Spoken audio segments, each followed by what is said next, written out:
Vous êtes sur Média 1, merci de nous rester fidèles. Très heureux de vous retrouver pour ce nouveau numéro de votre émission Génération News, l'émission qui prend à cœur toutes les problématiques liées à la jeunesse. Et vous connaissez le principe de l'émission scindée en deux parties. La première partie sera consacrée à une forme de reconnaissance envers nos parents. Ces personnes qui se sont données pour nous, pour que nous soyons aujourd'hui ces personnes-là, on va dire aisées, à l'aise.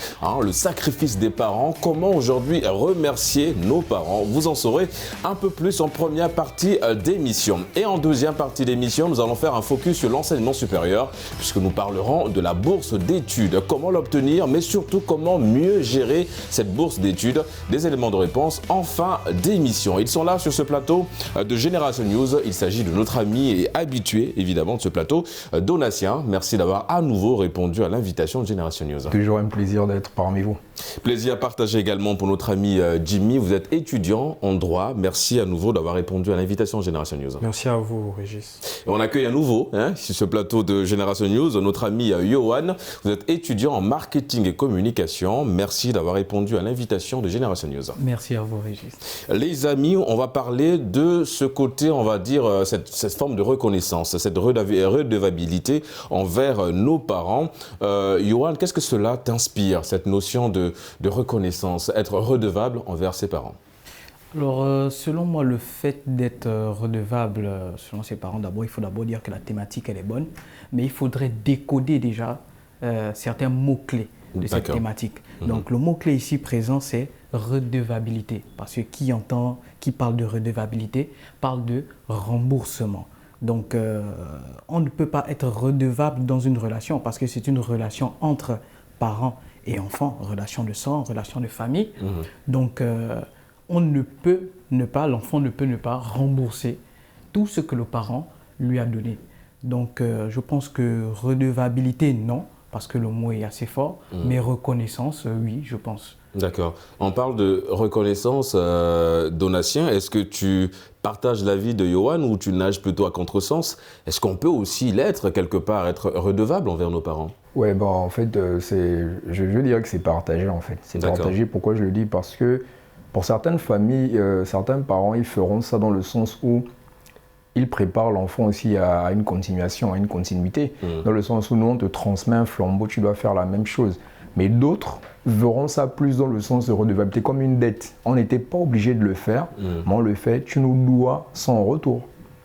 C'est exactement ça. D'accord, oui, parce que du coup, comment ça peut se manifester, cette forme alors, Yohan est beaucoup plus axé sur la notion de reconnaissance, mais si, évidemment, quand on parle de redevable, vous l'avez dit, il y a cette forme de dette un petit peu morale qui s'installe, mais du coup, s'il fallait être redevable ou bien être reconnaissant envers nos parents, ça peut se manifester par quoi? Bon, déjà, la manifestation de la reconnaissance, déjà l'obéissance, c'est un élément important. En termes de reconnaissance, les enfants doivent être obéissants envers leurs parents, c'est-à-dire par rapport à ce que les parents leur demandent de faire, vu que les parents déjà en font trop. Parce qu'on va dire, c'est vrai que c'est leur obligation, mais c'est des sacrifices qu'ils font pour remettre les enfants bien, une bonne éducation, un certain suivi, l'alimentation qui s'y est. Mais par contre, en ce qui concerne la redevabilité, on va se rendre compte que c'est beaucoup plus dans le sens où le parent se dira, moi, je n'étais pas obligé de le faire. Je n'étais pas obligé de le faire pour toi, mais toi, en retour, tu dois aussi prendre soin de moi. Ouais. Tu dois prendre soin de moi. Donc, demain, il y a même des parents qui ont cette logique-là. C'est assez choquant. Et Régis, je veux soulever un point. Je me rends compte qu'il y a des parents, par exemple, s'ils ont fait voyager l'enfant à l'étranger, et l'enfant réussit là-bas, et l'enfant maintenant peut-être dit, bon, avec ce que j'ai comme argent, j'aimerais faire certaines affaires, envoyer au pays. Il y a des parents qui consomment ça, qui mangent l'argent. Ouais. Après, ils diront à l'enfant, mais tu nous dois tout. Tu nous dois tout. Donc, si tu es ce que tu es, c'est grâce à nous. Elle est très forte en général. En général, c'est une manière de parler. Mais je veux dire, elle est très forte, cette phrase-là, surtout quand elle vient de nos parents. Jimmy, Donatien parlait tout à l'heure du fait d'aller à l'étranger pour poursuivre ses études. C'est le cas pour toi, où tu as quitté ton pays natal pour être ici pour poursuivre tes études. En droit, est-ce que ce sentiment de reconnaissance, ou bien cet aspect de redevabilité t'habite au point où ça devient un leitmotiv pour toi de se dire « je dois être reconnaissant envers mes parents, du coup je dois aller au bout de mes études, être assidu déjà à l'école pour commencer ». D'abord, en ce qui concerne le mot redevabilité, je pense que le mot il est un peu lourd, D'accord. mais il peut plus ou moins être utilisé dans certaines circonstances. Je vais m'appesantir sur mon sujet. Je suis plus ou moins reconnaissant envers mes parents pour tout ce qu'ils font actuellement. Ce n'est qu'une continuité des choses, le temps qu'ils ont reçu la même chose qu'ils m'inculquent actuellement. Maintenant, pour parler de redevabilité ici, je dirais qu'il y a des familles, pas des familles, bon, des familles si je peux m'exprimer de la sorte, où le seul parent de l'enfant, c'est la mère. C'est la mère qui pose tous les actes que le père et la mère devraient normalement poser.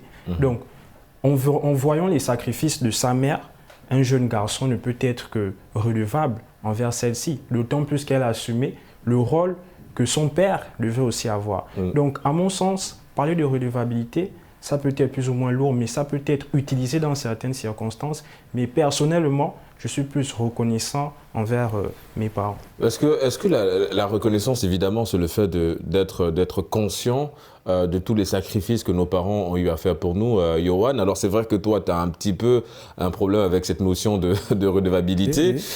Tu l'as souligné au début de ton argumentaire. Quand on est redevable, c'est qu'il y a quelque part une dette, c'est qu'il y a de l'argent, on a dépensé un petit peu pour toi et que tu es un peu dans l'obligation de restituer cette somme, mais est-ce que ce n'est pas le cas quelque part? Je veux dire, aujourd'hui, tu es au Sénégal, c'est papa au moment qui a payé le billet d'avion, c'est papa qui s'occupe de toi, dans le sens où il t'envoie chaque fin du mois des sous pour pouvoir, on va dire, régler certains besoins.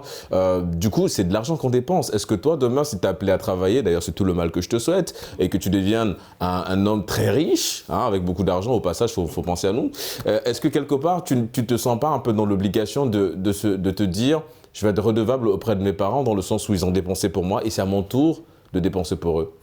Je pense qu'il faut souligner d'abord cette problématique. Parce que la problématique, c'est laquelle? Si nous sommes redevables envers nos parents, qu'en sera-t-il de la génération future? Parce que si nous passons, parce que pour moi, redevabilité ici, c'est rembourser. Parce que si nous passons notre temps à être redevables envers nos parents, nous n'allons pas nous occuper de la génération qui vient par la suite. Mais pourquoi, loin de vouloir t'interrompre, Yohan, pourquoi tout de suite, pourquoi il faut obligatoirement lier le côté redevable avec de l'argent? On peut être redevable en offrant un cadeau symbolique, pas forcément lié à de l'argent. À de l'argent, oui, effectivement. Maintenant, je vais revenir dans le sens des parents. Il faut comprendre que les parents ont des obligations, ont des devoirs, tout comme l'enfant aussi a des devoirs. Donc, le parent a le devoir de s'occuper de l'enfant. Le parent a le devoir d'instruire, d'éduquer culturellement, d'éduquer psychologiquement l'enfant, d'emmener l'enfant au plus haut possible. Tout comme l'enfant, après avoir reçu l'éducation des parents, a aussi des devoirs et des obligations. Comme l'a bien souligné Donatien, d'où vient la reconnaissance de l'enfant dans cette thématique, c'est le respect. Le respect, l'éducation, prendre soin de la famille après avoir été, comment on appelle, le mot m'échappe, financer des études, l'éducation par la famille, par le père, par la mère. Donc l'enfant a cette reconnaissance du respect, comment on appelle ça? De reconnaissance, tout simplement. De reconnaissance. Sans pour autant t'interrompre, j'aimerais plus ou moins qu'on essaie de se situer dans le domaine de l'Afrique. Parce qu'en Afrique, lorsqu'on parle de reconnaissance, généralement, on voit l'aspect pécuniaire.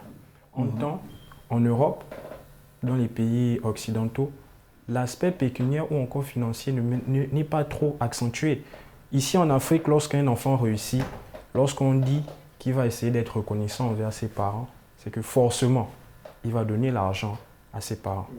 Est-ce qu'on se fait comprendre? Donc, si on base déjà sur le fait du respect, le respect tout court, je pense que ce n'est pas la reconnaissance en Afrique.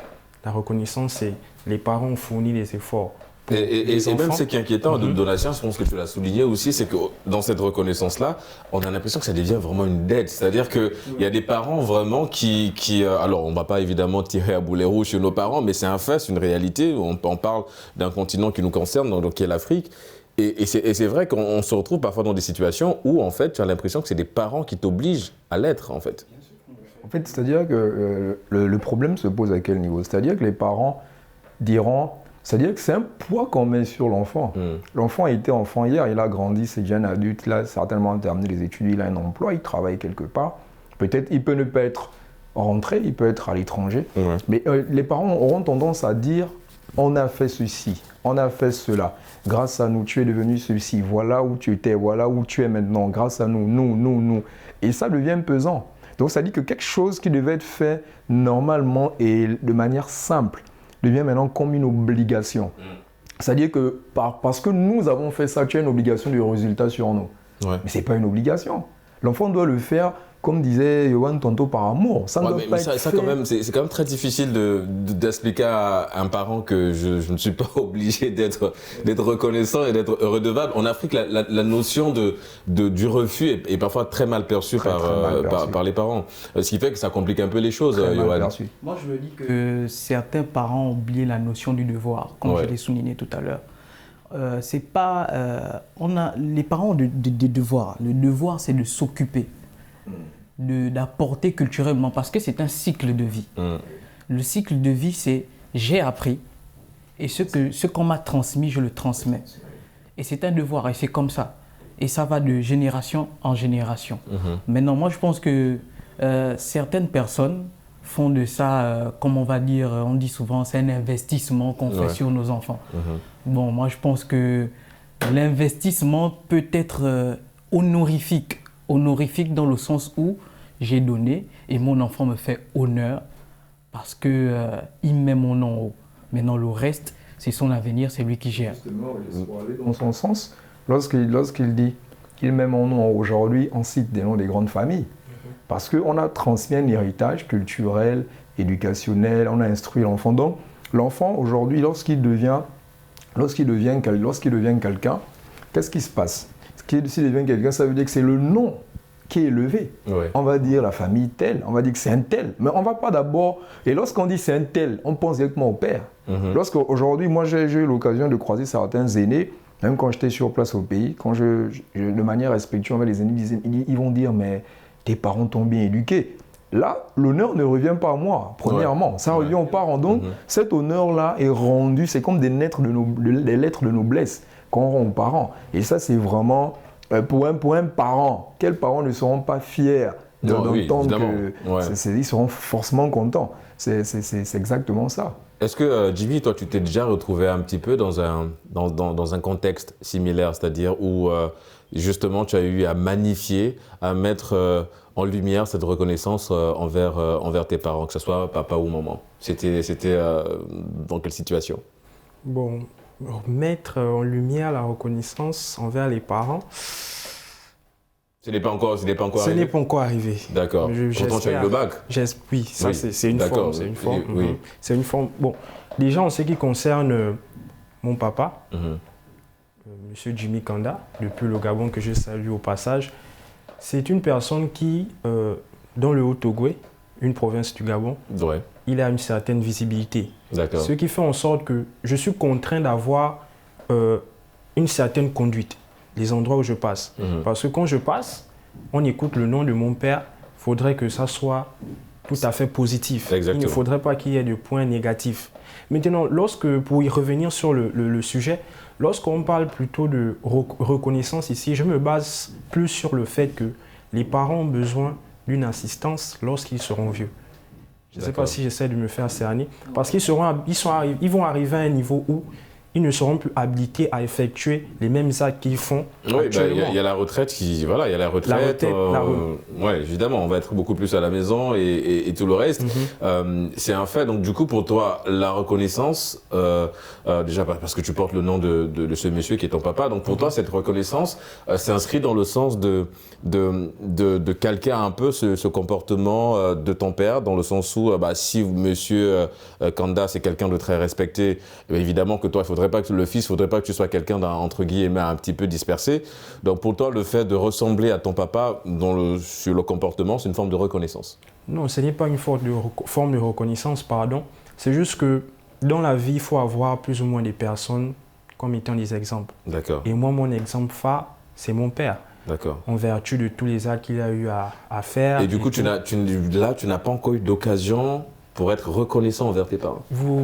Déjà pour le souffle de vie, c'est un début déjà. C'est un début. Et vous avez eu à parler du bac. D'accord. Lorsque j'ai eu mon bac, mon père, ma mère, ils étaient totalement contents. Mon papa, il était très heureux dans la province du Haut-Togo et c'était visible. Là, aujourd'hui, je suis en licence 2.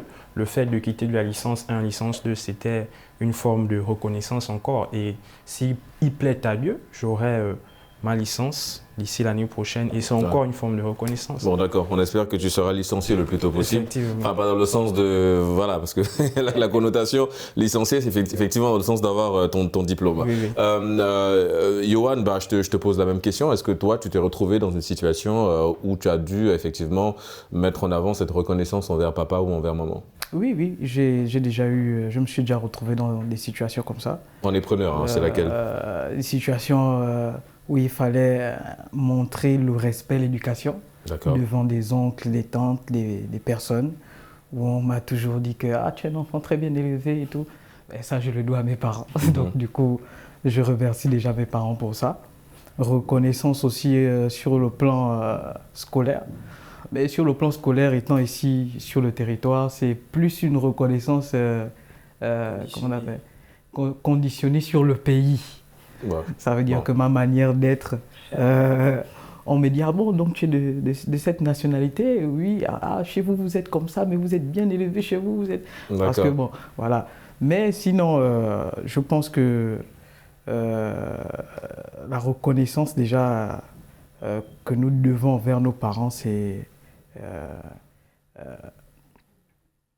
et peut-être déjà aussi financière aussi, parce que c'est ce que Jimmy soulignait tout à l'heure. C'est un peu la reconnaissance par excellence. C'est forcément les petites exigences qui viennent, les obligations qu'on va dire qui viennent en bas.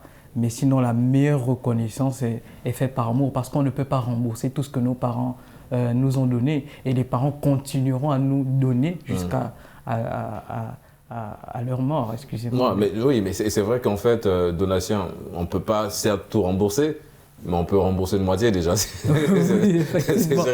serait l'idéal déjà de peut-être rembourser. Non, c'est clair que nos parents seront toujours là pour nous, ils vont toujours se sacrifier pour nous, mais je veux dire, pour toi, parce que lui, il a donné un élément de réponse, mais je veux dire pour toi, Donatien, la reconnaissance ultime se résume à quoi? Bon, déjà, la reconnaissance ultime, c'est toujours d'honorer les parents. D'accord. Continuer à honorer les parents, c'est-à-dire, il faudra qu'on les honore. C'est-à-dire, je pourrais dire ça en quelques mots, en les mettant en haut, comme disent les plus jeunes, en les élevant. Il faudrait qu'on les honore. Mais pour aller plus loin, en fait, je me rends compte que certains enfants, en fait, c'est-à-dire que, bon, après, chacun a son éducation, mais ce qu'on va comprendre, c'est qu'il y a des enfants, en fait, ils ont des objectifs à atteindre. Les parents font ce qu'ils ont fait. Il y a des enfants qui te diront que lorsque moi, j'atteins l'objectif que j'ai à atteindre ou parmi les objectifs, voici ce que je vais faire pour papa, voici ce que je vais faire pour maman. Et très souvent, ce sont des surprises. C'est parfois pas des choses qu'on dit aux parents. Ouais. J'ai eu à discuter avec certains petits frères. Le petit me dit, mais avec tout ce que papa a fait, maman, moi, quand je serai au top, je vais leur offrir une maison. Mais ça, il dit, je ne leur dis pas. Donc j'attends peut-être 30e anniversaire de mariage. Je monte la maison tout frais, tout équipé. Voilà les clés. Donc on les bande des yeux, on les emmène sur une surprise. Ouais. C'est une forme de reconnaissance. Il y a d'autres qui diront, moi je ne veux pas aller dans ce sens, papa a toujours aimé tel article ou telle chose, je verrai comment l'offrir ça. Peut-être il n'a pas pu se l'offrir, moi je l'achète ça. Donc en fait ça prend plusieurs formes. Il y a d'autres qui diront, moi je veux plus aller dans le sens de la cohésion, être plus proche des parents. J'ai peut-être été très loin d'eux, maintenant que je suis déjà stable, je dois davantage me rapprocher d'eux. Si, pour ceux qui ont des enfants, j'emmène aussi les petits-enfants, ils doivent être proches de mes parents. Et plus loin encore, comme disait Yohan, il y a l'accompagnement parce que c'est un cycle. Ouais. On sait qu'on est enfant, les parents nous ont lavé, on fait tout, mais arrivé à un certain âge, les parents n'arrivent plus à faire certaines choses. C'est aussi maintenant à nous de les accompagner dans ce sens, on va dire jusqu'à leur dernière demeure. Ouais, c'est vrai que ce serait peut-être la reconnaissance ultime. Alors moi, Jimmy, en préparant l'émission, effectivement, j'ai échangé un petit peu avec nos parents, avec des personnes déjà qui sont papa et maman. Alors pour beaucoup, la reconnaissance ultime se résume au fait de voir leur progéniture faire mieux qu'eux.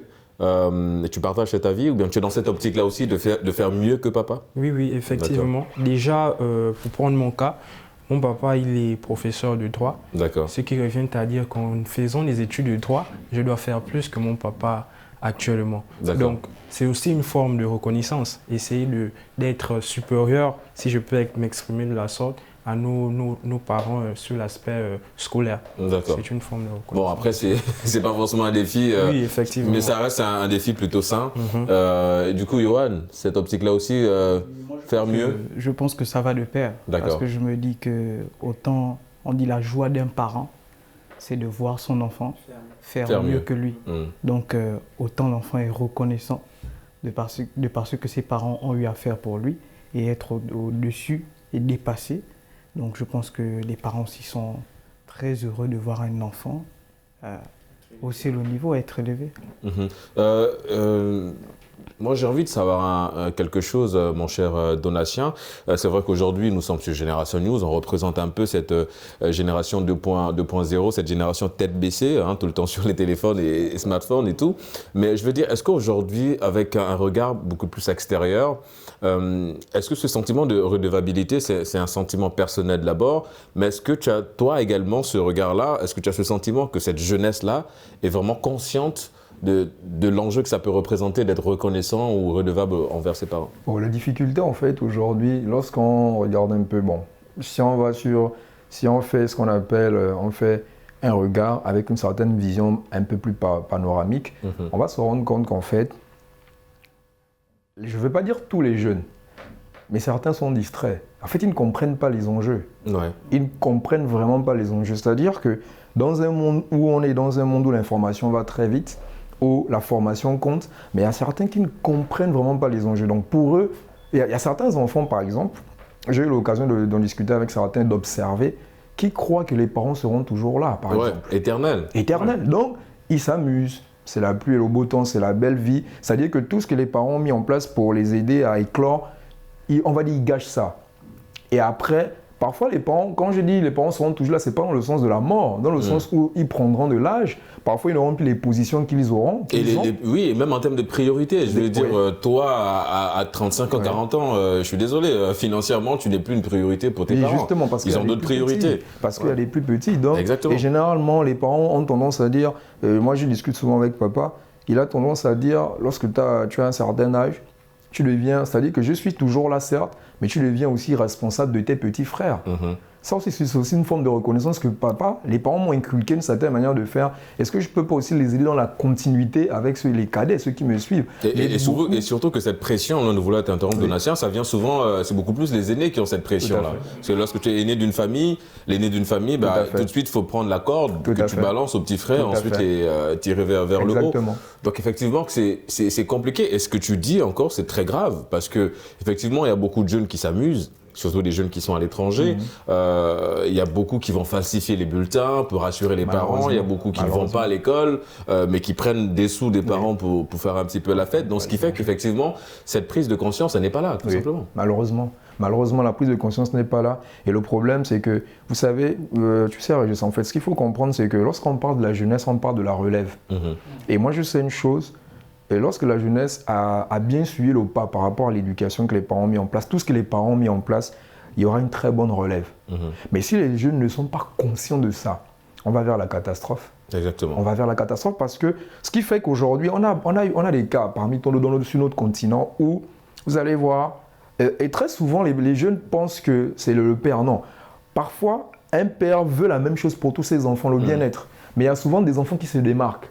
Et après, quand un père parfois décède, on parle d'héritage. Ceux qui ont fait le désordre ont tendance à vouloir venir faire tout gaspiller. Que non, c'est pas normal. Pourquoi? S'ils veulent même tout prendre. Alors que papa voulait la même chose pour tous les enfants. Mais ceux qui n'étaient pas conscients, eh ben, ils menaient leur belle vie. Après, maintenant, à la fin, ils veulent aussi en profiter. Mais très souvent, c'est pas comme ça que ça se passe. Et comment, Jimmy, selon toi, comment résoudre un peu cette problématique-là, de cette absence de conscience auprès de la jeunesse en ce qui concerne évidemment cette reconnaissance envers les parents? Est-ce que tu t'es déjà un peu retrouvé dans une situation où un ami qui n'a pas brillé dans ce sens-là, et quel est le conseil que tu pourrais donner à ces jeunes-là qui malheureusement ne sont pas conscients de l'enjeu? Bon, Pour les personnes qui ne sont pas plus ou moins conscients de tous les efforts que les parents fournissent actuellement, j'en rencontre continuellement, actuellement même, où il y a des enfants, des étudiants gabonais ici au Sénégal, qui mentent sur certaines choses, comme par exemple le fait d'acheter un ordinateur. Ils peuvent donner un prix exorbitant. Il est à 400 000 par exemple l'ordinateur, en temps l'ordinateur est par exemple à 100 000. Et moi j'ai pour coutume de dire à ces personnes-là que ce que vous faites à vos parents, vos enfants vous le rendront au centuple. C'est seulement sur cet argument-là que je me base. D'accord. Et c'est vrai que c'est un conseil assez, assez fort, mais c'est vrai. Mais Yohan, on va clore cette première partie en quelques secondes, parce qu'il nous reste juste quelques secondes avant de clore la première partie Génération News. Un conseil peut-être à ces jeunes-là? Moi, je dis souvent à ces jeunes-là de faire un bilan de soi. Un bilan introspectif. Introspectif, ça veut dire que rentrer en son propre intérieur et de regarder autour, de regarder la situation des parents, de regarder sa propre situation et puis voir là où la personne elle-même en est. D'accord. Et puis peser le pour et le contre et voir la direction qu'elle doit prendre. Voir la direction qu'elle doit prendre. Nous, on connaît déjà nos directions. On va marquer une courte pause et on se retrouve dans une poignée de minutes pour la deuxième et dernière partie d'émission. A tout de suite sur Médian TV Afrique.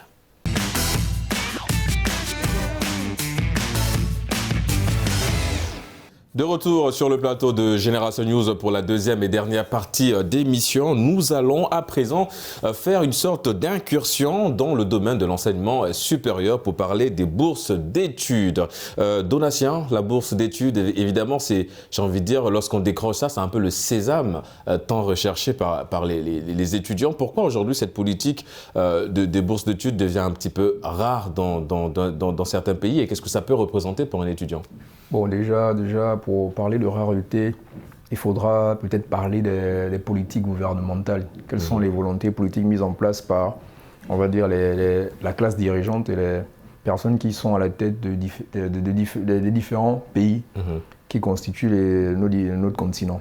Et la bourse d'études, en fait, c'est quelque chose d'important pour l'étudiant. Pourquoi? Parce que c'est un outil qui aide l'étudiant.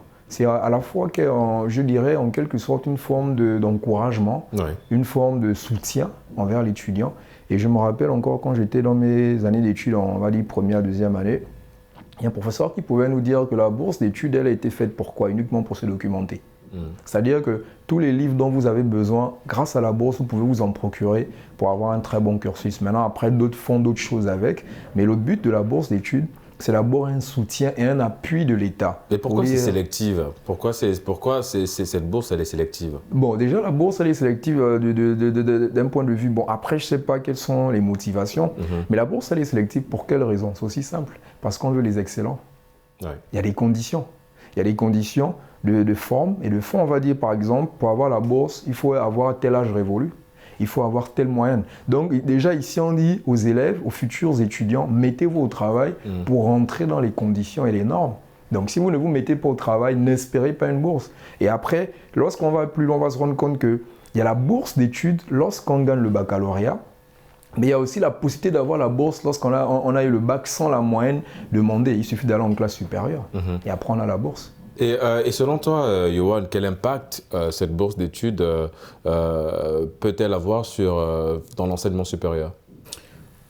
Déjà dans l'enseignement supérieur pour l'étudiant, elle peut avoir un impact négatif, comme elle peut avoir aussi un impact positif. D'accord. Négatif dans le sens où ça viendra l'utilisation que fait l'étudiant, par rapport à cette bourse. Donc, s'il utilise mal cette bourse, il ne pourra pas en bénéficier des avantages qui l'emmèneront à s'épanouir sur le plan éducatif. Il y a aussi ça. Et les avantages positifs, l'impact positif que peut avoir cette bourse, il faut savoir que la bourse est une aide financière, économique. Ça aide aussi l'étudiant à acheter des fascicules demandés par certains professeurs. Comment on appelle ça, se rendre aussi... indépendant quelque part. Oui, aussi. Indépendant aussi. Voilà, donc, mais ça vient quelque part aussi un peu aider la famille. Hein. Parce que si on a une bourse d'études assez conséquente, derrière, évidemment, qu'on essaie d'alléger un petit peu les parents. C'est un soutien économique, soutien économique qui allège les parents aussi, en quelque sorte. D'accord. Jimmy, la bourse d'études, est-ce que tu as déjà quelque part un peu postulé pour obtenir ce sésame-là? Oui, bien sûr. J'ai plus ou moins essayé de postuler pour obtenir cela. Mais c'est comme l'a si bien notifié Donatien ici. Lorsqu'on parle de bourse d'études, c'est pour plus ou moins viser l'excellence à un certain moment.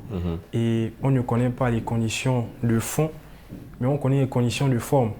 Nous avons tous essayé de postuler et malheureusement pour certains, ça n'a pas marché. Ouais. Et si vous me permettez, en ce qui concerne la gestion de la bourse, il faudrait d'abord notifier que la bourse est pour certains juste un ajout.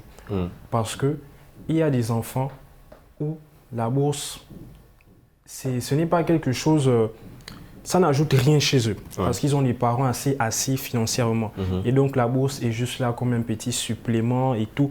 Mais à certains, la bourse aide véritablement parce que lorsque tu as une bourse, tu as déjà la scolarité annuelle assurée. Peut-être même, quand je parle d'annuel, c'est de licence 1, licence 3 pour certains. Et certains, c'est toute l'année de licence 1. Donc, c'est déjà assuré. Et lorsque tu reçois mensuellement l'argent que te procure l'État, ça te permet d'avoir certains livres et autres.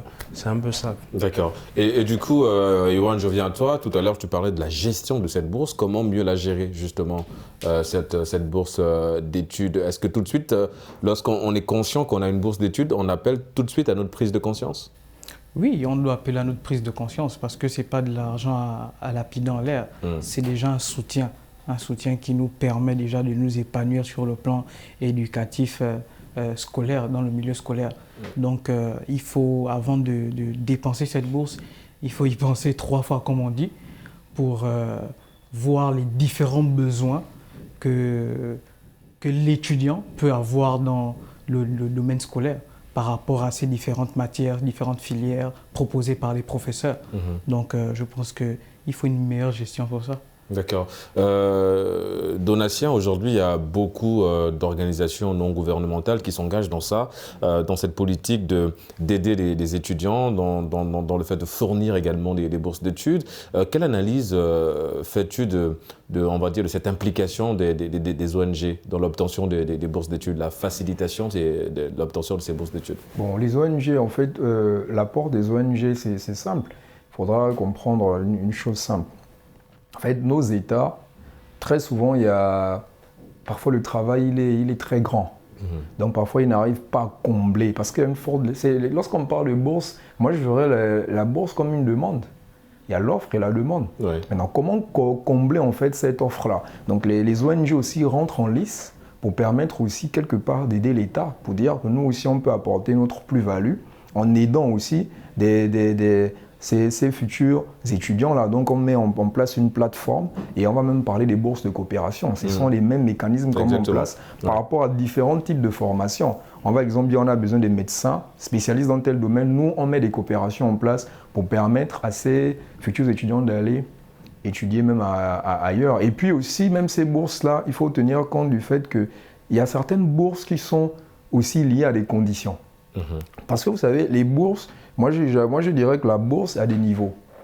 C'est lesquels? C'est-à-dire, il y a la bourse pour le niveau passable, une bourse pour le niveau très bien et bourse pour le niveau excellent. Oui, et du coup, le montant de la bourse varie. Oui, ça varie. C'est pas le même montant, ça varie. C'est-à-dire que quelqu'un qui a une moyenne de 10 par exemple, il aura une bourse normale. Maintenant, celui qui a une bourse très bien, très souvent, il peut facilement obtenir une bourse de coopération et l'État peut l'accompagner et le laisse partir. Maintenant, très souvent, les bourses d'excellence, parfois, c'est même les différents chefs d'État ou le chef de l'État qui est parfois impliqué dans la bourse de l'excellence. Donc, c'est une autre catégorie de bourse et ça ouvre aussi des portes pour certains types d'universités aussi. Non, c'est vrai. Du coup, Jimmy, toi, tu avais postulé pour une université bien précise en ce qui concerne la bourse d'études. Oui. C'était toujours dans le domaine du droit. Oui. Et qu'est-ce qu'il fallait fournir comme document et pourquoi, selon toi? Est-ce que justement, quand on te recale sur une possible bourse d'études, on te donne la raison valable? Malheureusement, non. D'accord. Il y a une pluralité de conditions à répondre pour avoir une bourse d'études. Et parmi les conditions, je me base sur l'aspect au Gabon. Il faudrait déjà avoir un certain âge, 18 ans je pense, et une certaine moyenne. je pense 12 de moyenne aussi. D'accord. Mais il y a certaines personnes qui remplissent toutes les conditions, qui n'arrivent pas à obtenir la bourse en question. Donc, on ne connaît pas réellement les raisons pour lesquelles on refuse les bourses à certains étudiants. On ne saurait quoi dire, si je peux m'exprimer de la sorte. C'est un peu ça. Yohan, alors il y a beaucoup de pays sur le continent qui estiment qu'une bourse d'études, ça coûte extrêmement cher au gouvernement, à un État bien précis, et que beaucoup tendent vers la suppression pure et simple de cette bourse d'études-là. Quelle analyse fais-tu de cette possible suppression d'une bourse d'études dans un pays africain? Bon, moi je pense déjà que dans un premier temps, tout dépend d'abord de la politique établie par le pays en question. Mais il faudrait d'abord encourager les étudiants, les jeunes étudiants, donner de la volonté. Et donner de la volonté, c'est par ces bourses. Ouais. Ces bourses qui permettent à l'étudiant de se surpasser. Parce que voyant les difficultés qu'ils vivent au quotidien, de leur famille, etc.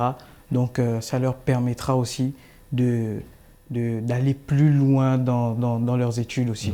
Donc moi je pense que la suppression des bourses, ce n'est pas la solution. Ce n'est pas la solution. C'est au contraire condamner un petit peu. C'est condamner un petit peu cette génération-là, cette jeunesse-là. Je dirais, pour enchérir à ce qu'il dit, je dirais que supprimer les bourses, c'est un peu maladroit. Pourquoi je le dis? En fait, on est censé savoir une chose. L'éducation demande énormément d'investissement financier. Énormément d'argent. Déjà, je vais vous prendre l'exemple. Bon, il y a qu'à aller dans des librairies, peu importe, même ici au Sénégal. Vous allez vous rendre compte déjà qu'un livre de médecine, c'est pas moins de 25 000 francs. Un seul livre. En droit, il y a des ouvrages. Moi, je me rappelle, lorsque je faisais ma formation, il y a un livre que je dois même acheter, c'est plus de 80 000 francs. Bon, déjà, lorsque vous dites vous supprimez, donc, d'accord, on peut accepter le fait que l'État supprime la bourse, mais il faudra créer des conditions. Dans ce cas, que les étudiants puissent avoir accès aux livres qui ne peuvent pas avoir accès à toute la documentation. D'où la création, la construction des bibliothèques, mais bien fournies en ce qui concerne évidemment les ouvrages. Exactement, oui, il faut construire. Parce que malheureusement, lorsqu'on essaye de faire un constat qui est un peu, je dirais, macabre, on se rend compte que, c'est-à-dire que la volonté politique, c'est de dire on supprime, mais il n'y a pas d'accompagnement. Aujourd'hui, vous allez voir, il y a des bibliothèques, malheureusement, les livres datent de 1800. Alors qu'on sait que peu importe le domaine dans la formation, l'éducation, il y a une évolution. Il y a une progression. Donc il faut une réelle adaptation par rapport à s'actualiser. Mais malheureusement, les ouvrages sont vieux. Donc on n'essaye pas de fournir des livres d'actualité dans ces bibliothèques. Et malheureusement, donc, les étudiants peinent à s'en sortir. Et je voulais ajouter un élément en plus. Beaucoup d'étudiants viennent de l'intérieur, de la capitale. Beaucoup dans la plupart de nos pays. C'est-à-dire qu'à l'intérieur, souvent, il n'y a pas des universités. Donc quand ils gagnent l'examen là-bas, le bac, tous viennent à la capitale. Donc comment ils font? Très souvent, ils n'ont même pas de parents. Donc ça les aide aussi quelque part à essayer de trouver un logement et essayer de s'organiser avec. Mais lorsque vous supprimez, il faut aussi accompagner. Je suis tout à fait d'accord avec le fait que supprimer serait plus ou moins une erreur, mais il faudrait aussi essayer de prendre en compte un élément très important, la situation économique du pays.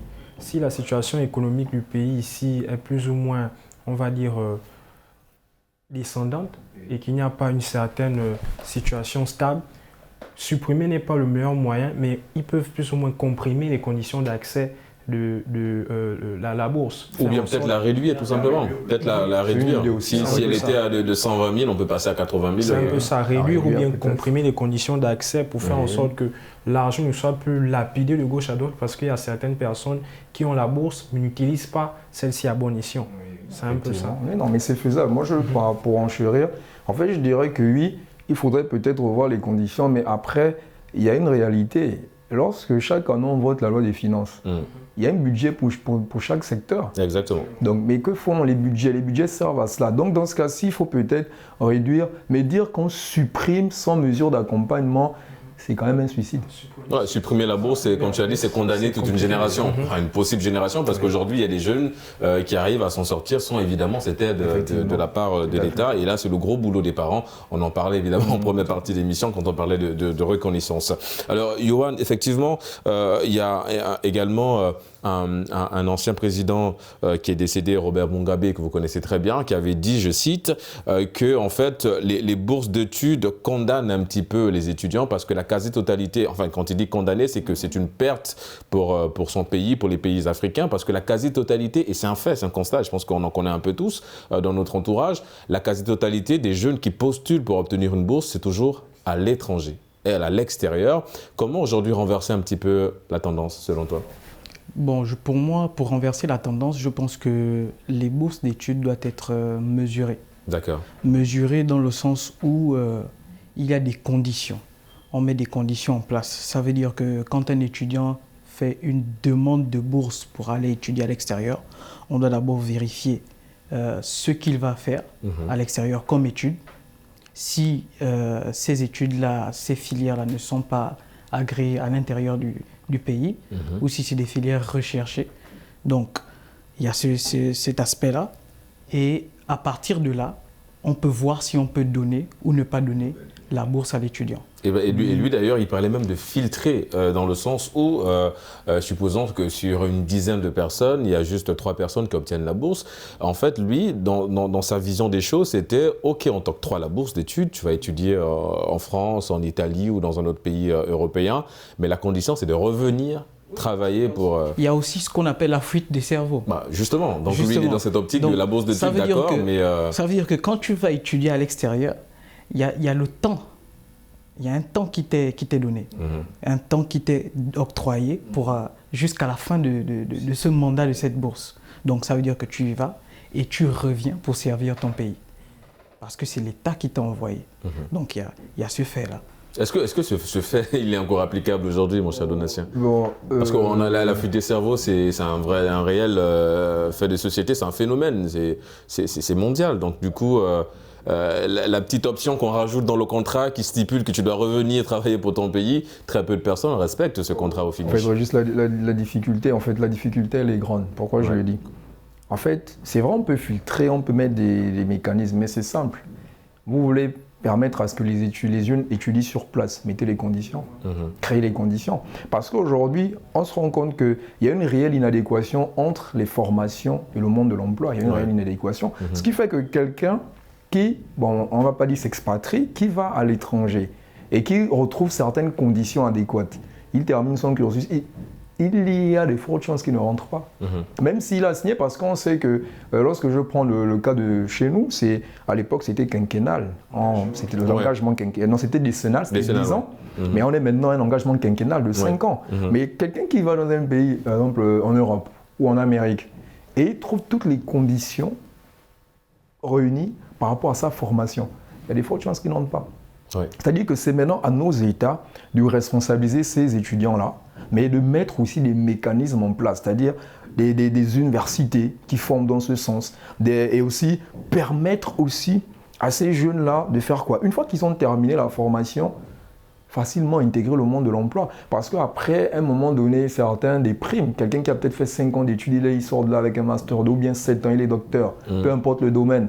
Et pour trouver un emploi, c'est vraiment difficile, mais la plupart du temps, ce n'est pas tous les jeunes qui diront « je vais encore me battre ici sur place ». La plupart ont déjà un regard vers l'extérieur. Exactement. Après, ils s'expatrient pour la plupart. Alors, Jimmy, il y a une étude qui a été faite par une organisation non gouvernementale, mais qui travaille avec beaucoup d'autres organisations dans le monde, parce que c'est vraiment dans le monde, c'est Afrobaromètre, c'est un peu l'Afrique en statistique. Alors, en faisant effectivement une étude sur les bourses d'études, il est dit que 15% des jeunes sur le continent utilisent très mal cette bourse d'études, dans le sens où beaucoup obtiennent juste les moyennes dans le simple but et objectif d'avoir cette bourse d'études, mais qu'elle n'est pas utilisée à bon escient. Qu'est-ce que ce pourcentage t'inspire ? 15% de ces jeunes qui ne sont pas conscients de la chance qu'ils ont d'obtenir cette bourse d'études, mais qui malheureusement ne l'utilisent pas pour les bonnes causes. Bon, déjà, lorsqu'on octroie une bourse d'études à un étudiant, c'est pour plus ou moins permettre à cet étudiant d'avoir les conditions adéquates pour parvenir à la réussite. D'accord. Force est de constater que ce n'est pas le cas. J'aime me baser sur le Gabon parce que je suis Gabonais de base.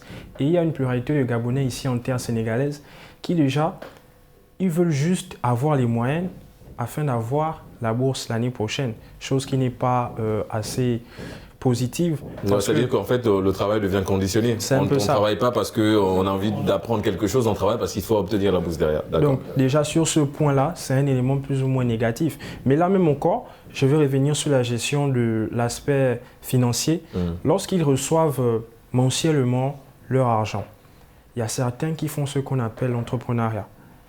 Si tu reçois par exemple 80 000 chaque fin du mois, tu peux créer une activité qui va te permettre d'avoir peut-être plus que les 80 000 en question. Or, certains Gabonais ici, lorsqu'ils reçoivent les 80 000, ça termine même le même jour. Dans les boîtes de nuit, certains étudiants dans les boîtes de nuit, d'autres... C'est beaucoup plus dans la distraction, l'amusement. C'est un peu ça. Il n'y a pas vraiment une réelle prise de conscience. D'accord. Mais Yoann, 15%, c'est énorme quand même. C'est énorme. Moi, je me dis, pour ajouter à ce qu'il dit, je me dis qu'il y a d'abord une éducation mise en place.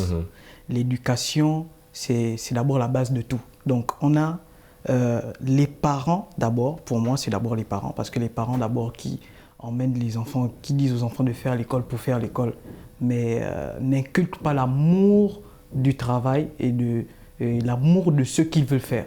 Ouais. Bon, après, il y a les parents. Après, c'est surtout qu'on a hérité d'un système aussi qui n'est pas le nôtre. Ce système qui nous conditionne un peu en nous disant qu'on doit aller jusqu'au Master 2 pour... Voilà. Donc, ce qui fait moi, je prends par exemple mon cas. Moi, je fais marketing et communication. Moi, je le fais parce que j'aime le marketing. Ouais, ça, c'est pas passion et non par obligation. C'est pas par obligation.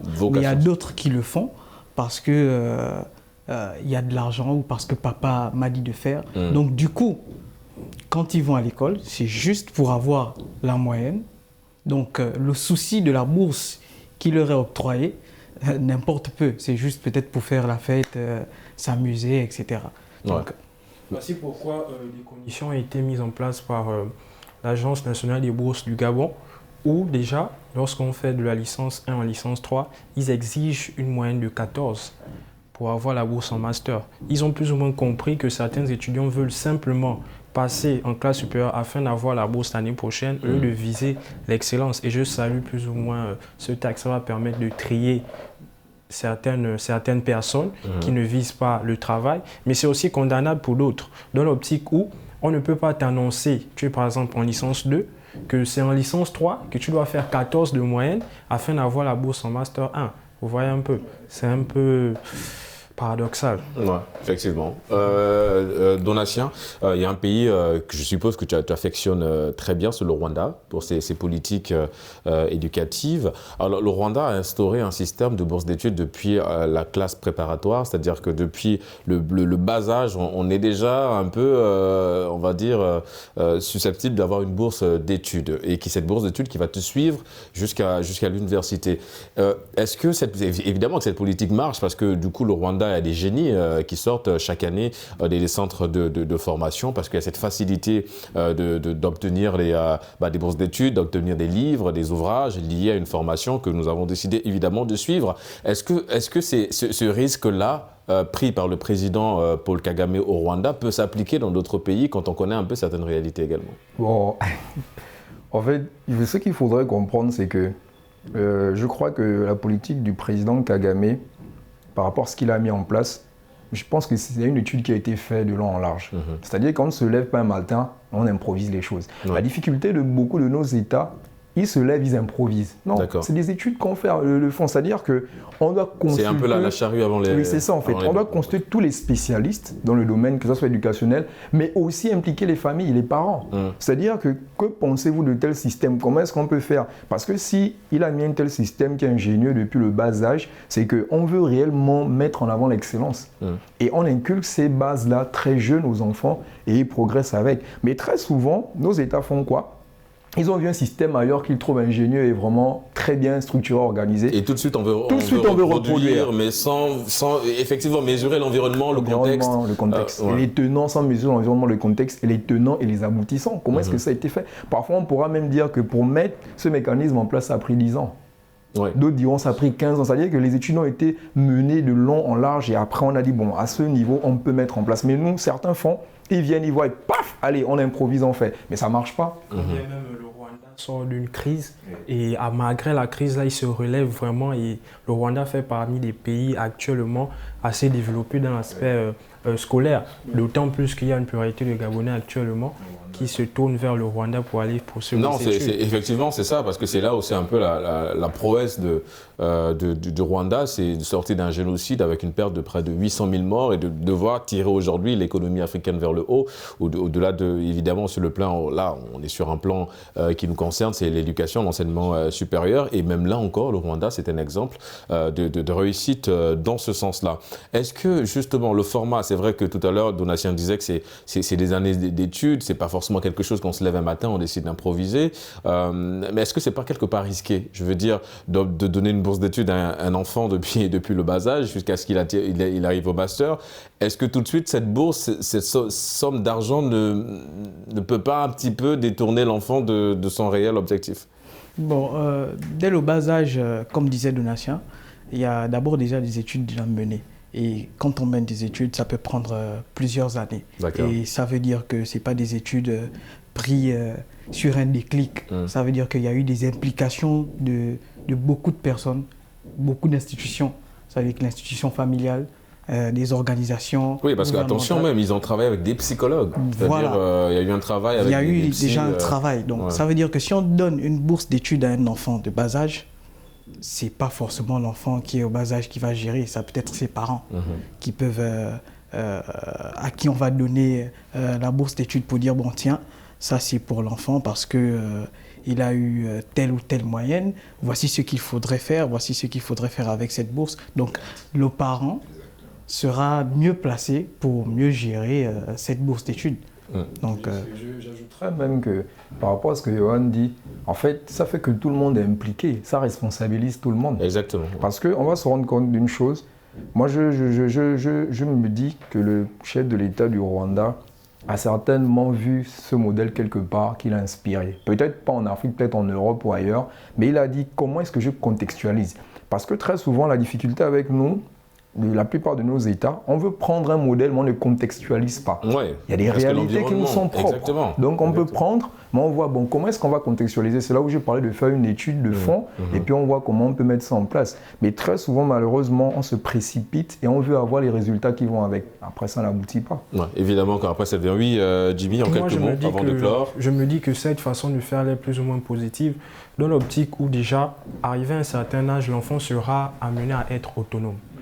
Il aura plus ou moins la faculté ou encore l'obligation de devoir savoir gérer les ressources qui ont été mises en place pour lui. Et c'est une option que les autres pays africains peuvent essayer de copier, mais dans le plagiat, il y a aussi certaines choses. Il faut bien faire le plagiat. Oui, c'est surtout de le faire, mais avec l'étude d'abord. Il faudrait faire une étude et de voir un peu toutes les faisabilités. Les amis, nous sommes arrivés au terme de cette émission. Ça allait très vite. On remercie notre ami Johan. Merci d'avoir participé à Génération News.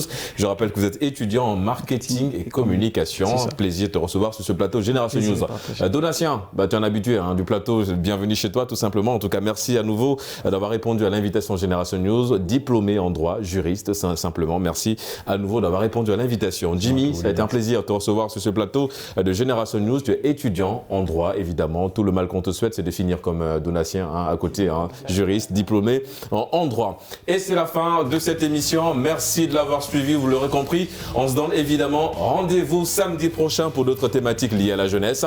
Et d'ici là, n'oubliez pas, quoi qu'il arrive et quoi qu'il advienne, gardez le sourire en compagnie de nos programmes.